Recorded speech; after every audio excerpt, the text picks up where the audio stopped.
Wisp, Animal Crossing's personal benevolent ghost, is a gem of the series.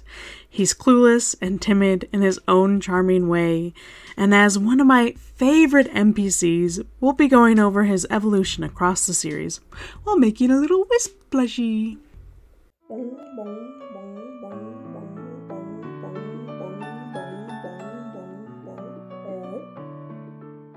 Wisp has been with us from the very beginning, and this is where my love for him bloomed, in the very first game.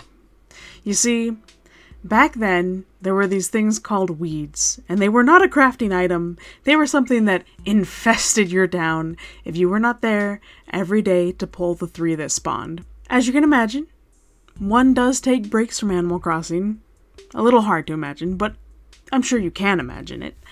And in the first 4 games, after taking a break, when you came back, your town will have been consumed, absolutely consumed by weeds.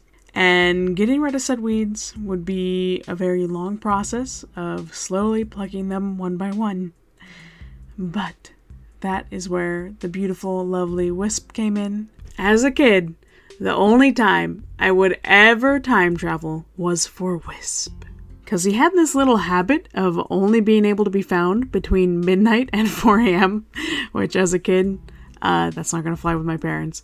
So you would time travel to midnight in your weedy town, and you would hunt him down. You actually couldn't see him. You would just have to hope to be stopped in your tracks by this speech bubble with a bunch of question marks that says like, hey, can you come over here? Can I ask you something? And if you walk in the wrong direction, the bubble will be like, that's not the right way. Please come back over this way. And then finally, you get close enough that he materializes before you. And he's got his little timid spiel of like, hey, there's some spirits around that need to be caught. If they don't get caught, I'm in big trouble. Please help me. So you run around and you catch the 5 spirits floating around your town, which is honestly kind of hard to do in GameCube. You have like a top-down almost perspective, so you can't see far into the distance to see a spirit floating about. They're easy to miss, and sometimes it takes 2 or 3 rounds around the island to find all 5. But anyway, with a little bit of effort, and if you're lucky, within 1 round of going around the town, you get all 5, you bring them back to Wisp, and as your reward, he either offers you pulling all your weeds, which as a kid, like, tapping A fast for that to happen. That's exactly what I needed, what I wanted, what we were here for. And it was beautiful. So beautiful. You do this little time travel stunt, save for the day. You come back the next day, IRL, turn it back to the real time, and then you log on, and it's like your town got like a fresh shave. Everything's beautiful again. No more weeds. It was just pure magic. Next to finding a ghost, which is also kind of magical. Anyway, the other options were to paint your roof, which I guess was cool. You could choose the color, and sometimes the villagers in your town would randomly paint your roof a different color, so that could be nice whenever that happened. And the third option, which is what I use now as an adult who's trying to 100% the game, is to give you a piece of furniture you don't have before. And this was sick because he would give you some pretty rare furniture pieces, like stuff from Red, stuff from Wendell, Sahara, Gracie, even gyroids you're missing, unique pieces of artwork. Like, he's a solid guy. Here he is giving me an authentic scary painting. I guess there were no fake paintings back then, but very cool of him. And one thing that's kind of hilarious, I have not experienced this myself because I haven't gotten all the items, but if you do have all the items, Wisp will give you a peach. How precious is that? Kind of sucks if your town fruit is already a peach. I don't know, maybe it gives you something else in that case. When it comes to how often he showed up in your town, technically you could get him once a week, maybe even twice a week. From what I understand, you just need 8 weeds in your town for him to be like, ooh, I'm here, ready to possibly pull your weeds if you need it. And then you also need to not have any events going on in your town or any other visitors, and then he might appear. But I know, like, going out to hunt for him, I never feel like, there's a very low chance I'm gonna find him. I tend to feel like, yeah, there's a good chance I'll find him tonight. So yeah, Wisp in GameCube. He was a true goat. I love him so deeply and greatly, hence me making this video. I don't think I would love him so much if it weren't for my wonderful, wonderful times of time traveling to find him in GameCube. And that brings us to City Folk, a Wisp I did not experience until I was an adult because I barely played City Folk. Unfortunately, Wisp was one of the few characters nixed from Wild World. Very strange, very sad. I guess they went, oh, kids can't stay up that late. Which they solved with City Folk, where he comes out like around 8 p.m. And as a nice bonus in this game, you don't even have to wait till 8 p.m. to know if he's going to be in your town. During the day, you might find his lamp laying around, and that's when you know to come back at night and he's going to be there waiting for you to find him. However, if you don't find the lamp during the day, you can still stumble upon him at night and then he'll materialize. It's very akin to GameCube, where if you go anywhere kind of near him, you'll get the mysterious speech bubble and then he'll direct you towards him and then materialize once you're close enough. And then he'll give you the request to find the lamp. And if you already found it, you can hand it him right there, or, you know, you can go search it out. But after you find the lamp, he instructs you to return to your attic with it.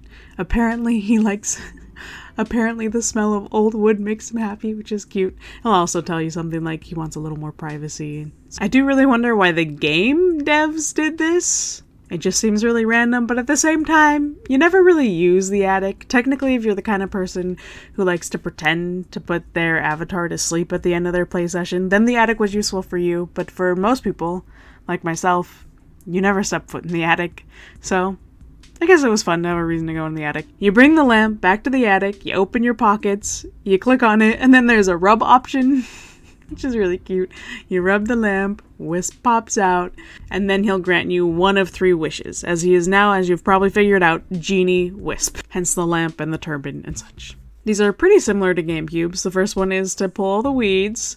The third one is to give you something, although in this case, the give you something you can pick if it's a piece of furniture, an accessory, hat, clothing item, and he'll give you something that's not in your catalog, but he won't give you anything super rare, unlike GameCube, which is kind of a bummer. Makes him a little less useful. And then the other option is to kill all the roaches in your house, which they were really just looking for a filler option there. It's not that hard to kill all the roaches, and it's also kind of fun. And when it comes to how often you'll find Wisp in City Folk, he's rare. Like, I played every day for 2022, and I've played every day of 2023 so far, and I have come across him 6 times? Maybe I'm just missing him because I don't often play at night, but that means I'm also missing the lamp, and for a lot of those days I was watering the entire town and going everywhere and searching out all the fossils, so he's elusive in City Folk, which is fine. I mean, if he doesn't give you rare items, it doesn't matter that much anyway. So there's the birth of Genie Wisp. And that brings us to New Leaf. Initially, Wisp was not part of the very, very long NPC roster, but via the Welcome Amiibo update, he was added to the game 4 years later. They're just hot and cold with this boy. First he's in GameCube, then he's on Wild World, then he's in City Folk, then he's not in New Leaf, then he is in New Leaf. I'm honestly surprised he was in New Horizons from the start. His role in New Leaf Welcome Amiibo was to be the gate by which Amiibo entered. In New Leaf, he returns with his lamp, but this one, it's been decked out. Like, it's bedazzled on the top and everything. Looks way different. It's very nice. You find it out and about, and you grab it, you bring it back to your house, and it doesn't ever have to leave again, unless you choose to make it leave. Anyway, anytime you want to use Amiibo, you give the lamp a little click, Wisp out of the lamp, and he asks you, "You got a Amiibo for me to possess," or whatever? You tap it in. If it's an Amiibo figure, he transforms into whoever that figure is, and he asks you if you would like them to come visit the RV campsite, where they would set up their little RV and camp for the day. If you want to see inside all those RVs, I got a video for you right there. It's actually really cute seeing the NPCs have their own designed space. Meanwhile, while they're relaxing at the campsite, Wisp takes over their spot in town, and this is just hilarious and adorable, and it makes my heart grow ever the more fonder of Wisp every time I do it. Oh, Because here's the thing. So we see him transform in our room into the person he'll be fulfilling the role of for that day. But then you go to the place and he does not transform into them. He's just there being his ghost self. And get this, if you ever ask him to do anything that person would do, he's like, I don't know anything about that. I'm not qualified. Sorry, I can't do anything. So why is he there? Nobody knows. It's so funny to think of him going to the shopkeeper and being like, yes, I got this. I will take over for you today. You go have your vacation. And then he just sits there useless the whole time. Like, yeah, I told them I know what I'm doing, but I just don't. Just adorable. And when it comes to scanning in cards, you tap in an amiibo card of a villager, he transforms into that villager, asks you if you want them to move in, or you have the option of just like getting an item from them. If you want Wisp himself to take a break at the campsite, you can sign in the Smash Villager amiibo, and he will visit with an RV full of Nintendo items. It's really cool, and it's cute seeing him relax.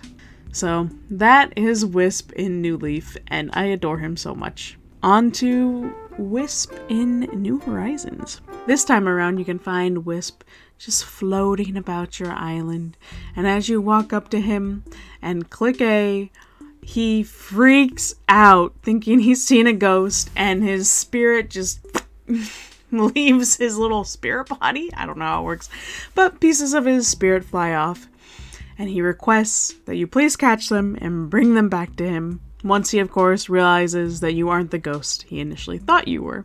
So my headcanon with this one is that in the first game, his supervisor was a super scary ghost cracking the whip, and he fled that scene, and for like Wild World, he was like in deep incognito, no way to find him. And then City Folk, he reemerges with the genie disguise, continues that through New Leaf. New Leaf, he's like, okay, it's been long enough. I can still like be on the surface, but I found this remote island that no one's living at. No one's gonna find me here.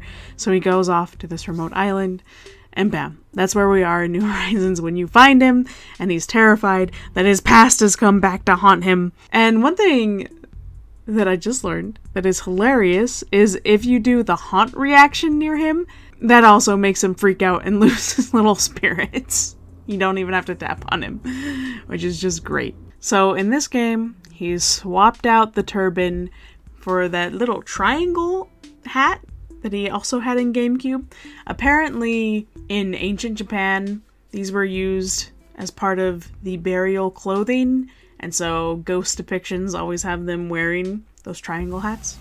The more you know. So he's back, being his full-fledged ghost self. And in this case, when you return the 5 spirits to him, which are much easier to find now, being able to switch the camera about a bunch and just generally having a longer view backwards, much easier. Once you bring them back to him, he gives you 2 options. You can either have something new, which means it's something not in your catalog, and then he gives you the choice of something expensive, which as of 2.0, if Nook's Cranny isn't upgraded, that goes up to 15,000 for furniture. And if it is upgraded, that goes up to 100,000. So that's actually some pretty good savings right there. But before the 2.0 update, it capped out at 15,000, which is kind of hilarious because he would give you an item and you like price checked it and you're like, that's not a good price. But he's just a ghost. He doesn't know, okay? Back in his day, 15,000 bells was a lot of money, okay? That was like millionaire status. And at the beginning of the game, he is a champ. Like, I know I'm hungry for the furniture at the beginning. I want every piece as soon as possible so I can get to work using it. So anytime he popped up, I was excited. Towards the end of the game, he's one that you kind of ignore because you're like, I got everything. He'll probably just give me something I already have. Maybe not worth the effort. And plus, I just like seeing him float around in his full body. Once you reunite him with his spirits, he kind of disappears again. So it's nice just to have him floating about. And that's my favorite part about having Wisp in this game. Just him chilling. He is a very common occurrence, unlike in City Folk. And he's out before midnight, unlike in GameCube. So he's something you can just enjoy floating around your town, minding his own little ghosty business as long as you don't go and scare him. He always makes sure to chill on your island once a week, which is beautiful. And I love him. I love him so much. There you have it. There's Wisp. And now for the craft portion of our video. We will be sacrificing this ghost Squishmallow to find the Wisp within. And it's hats off time. She truly was decapitated. And with that complete, it's time to spill her guts. And then I picked this. It wasn't necessary in the end, but I did it anyway. I'm gonna cut a wispy shape from it, getting as much possible without getting eyes, and then just sew part of the back up. And now I am your creator. None of this Squishmallow nonsense. And now to decide how big I should cut the face piece, I'm measuring what's there. And I'm just gonna take those measurements and measure them onto my piece of fabric and draw it. And luckily there is just enough to be doing this. Here is what all the shapes are looking like. And taking it to the machine to sew the face and the body together. Which I was really expecting this fabric to be hard to sew together, but it wasn't too bad. And here is the base of his body with 2 pins marking where I gotta take it in because his face is bulging on that side. And now for his little arms. Just simple triangles and sew them together with a little curve at the tip. Here's his face, all pinned on, looking good. Took forever to cut it out. And here are his arms. I could do them fat like that, but I'm gonna do them flat like this. The other way just looks too much like horns. Sewing those fins on, and then it's time for his mouth. And to give him those clownish lips, I'm stuffing the lip fabric and then sewing across it. Eyebrows, eyes, and then he's ready to be hand stitched up. And the final piece that Wisp needs is his hat. Another very simple triangle, and then put that triangle into a very simple strip of fabric. Then a little tacking it on. I would love to go around and sew it down everywhere, but I might want to remove it in the future. And here he is. His face is a little wonky. I've always hand sewn faces on so they wouldn't get like this. And the stretchy Squishmallow fabric definitely didn't help. There's definitely things I could have done to make the face turn out better, like stabilize it. But you know what? I still love it as is. And I was feeling a little bit lazy. But the best part of all is the squash, squish, squash. I love it so much. One day if I fix his face, he'll be truly perfect. Until next video, goodbye.